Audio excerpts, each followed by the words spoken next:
Good morning, friends. It is a rainy morning here at the meeting house and a cold morning. I'm all bundled up here, and I'm told that last year when we arrived was the hottest anybody could remember the weather being in Greensboro, and here we are with the coldest May anyone can remember. It's flash flood warning right now, and I hope everyone is staying warm and dry as we continue into this unsettled weather through the rest of this week and the unsettled times that we live in.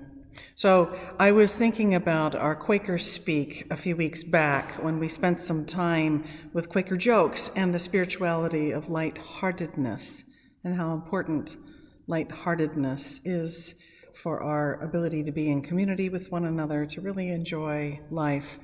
And I told the group that I was part of, the small breakout group, that I was an awful joke teller.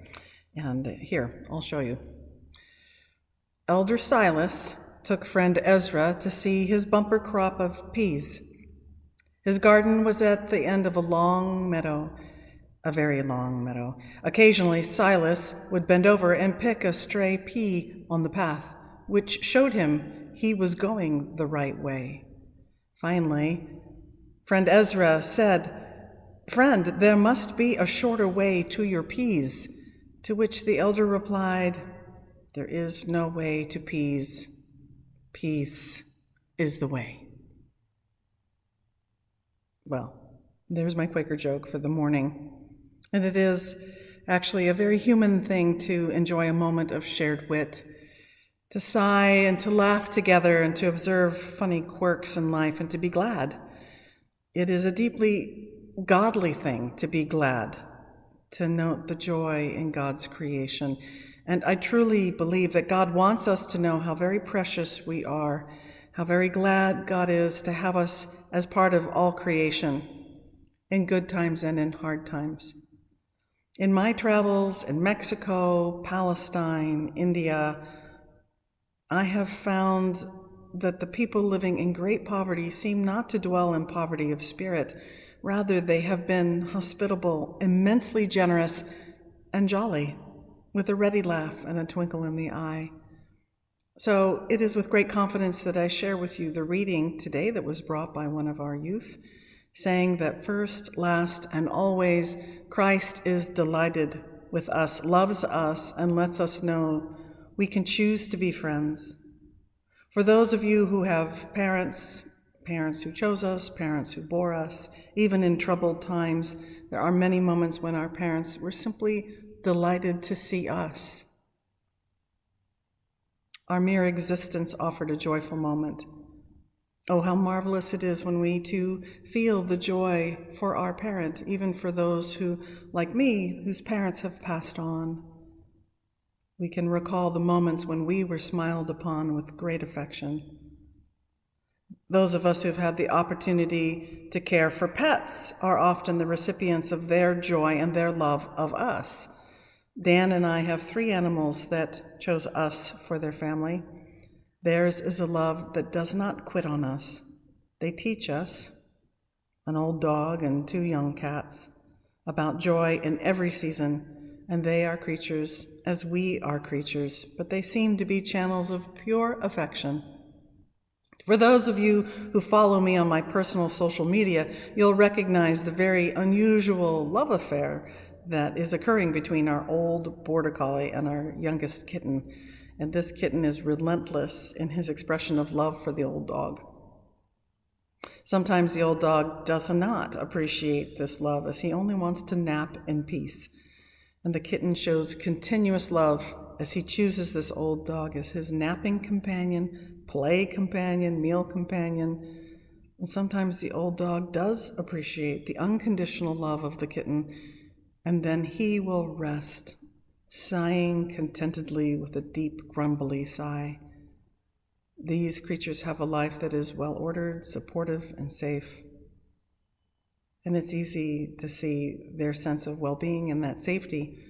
Today, some of us do not have a sense of safety, may not be feeling contented or that sense of well-being. The pandemic creates a grinding sense of uncertainty for us.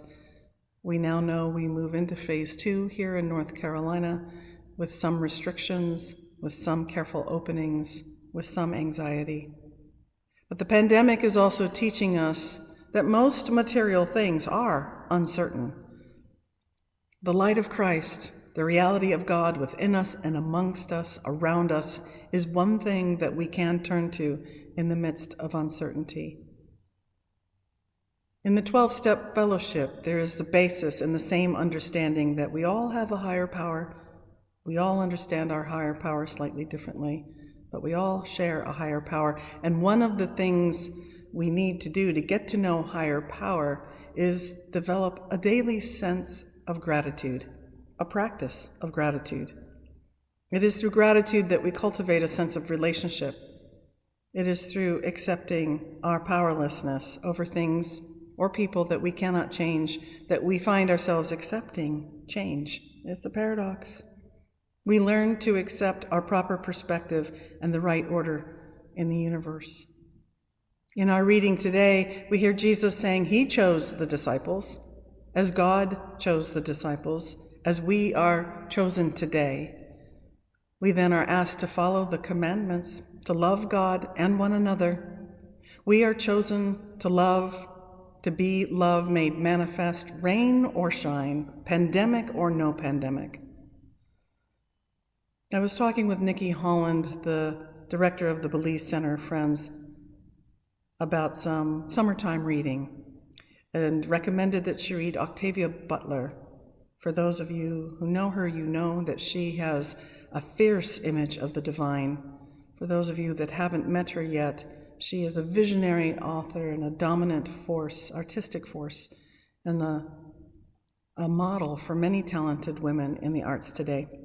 So Octavia says this in this fierce image of God: as wind, as water, as fire, as life, God is both creative and destructive, demanding and yielding, sculptor and clay.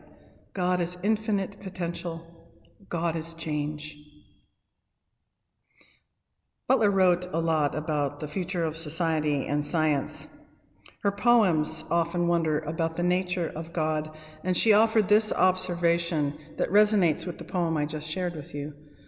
All that you touch, you change. All that you change, changes you.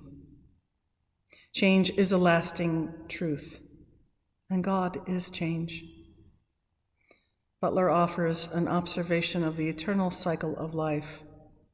And recall the first section of John 15 that we read a few weeks back. That section speaks of the cycle of life through the metaphor of the grapevine and the branches, a fruitful expression that occurs when we are faithful, and pruning that occurs and is a necessary part of the cycle of life. As Octavia Butler notes, there is no end to what a living world will demand of you. That's a dry observation, one full of wisdom and wit, one that is a wonderful expression of a person who nurtured her calling and who answered a wild God with an equally wild prophetic voice. Jesus brought the prophetic voice to his time. John, evangelist, who wrote this gospel reading today, offered his prophetic voice for the second generation Christians.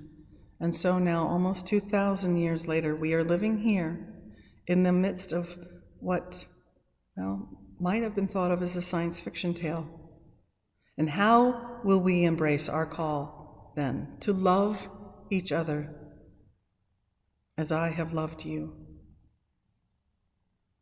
So as we make this turn into your own private meditation, or join us for waiting worship at 11:30 on Sunday mornings, I offer these queries to you. Where do we find the spiritual strength to love as we are asked to love? Why would we choose to cultivate this strength? And what happens when we don't cultivate this strength? We welcome you to join us on Zoom in our waiting worship.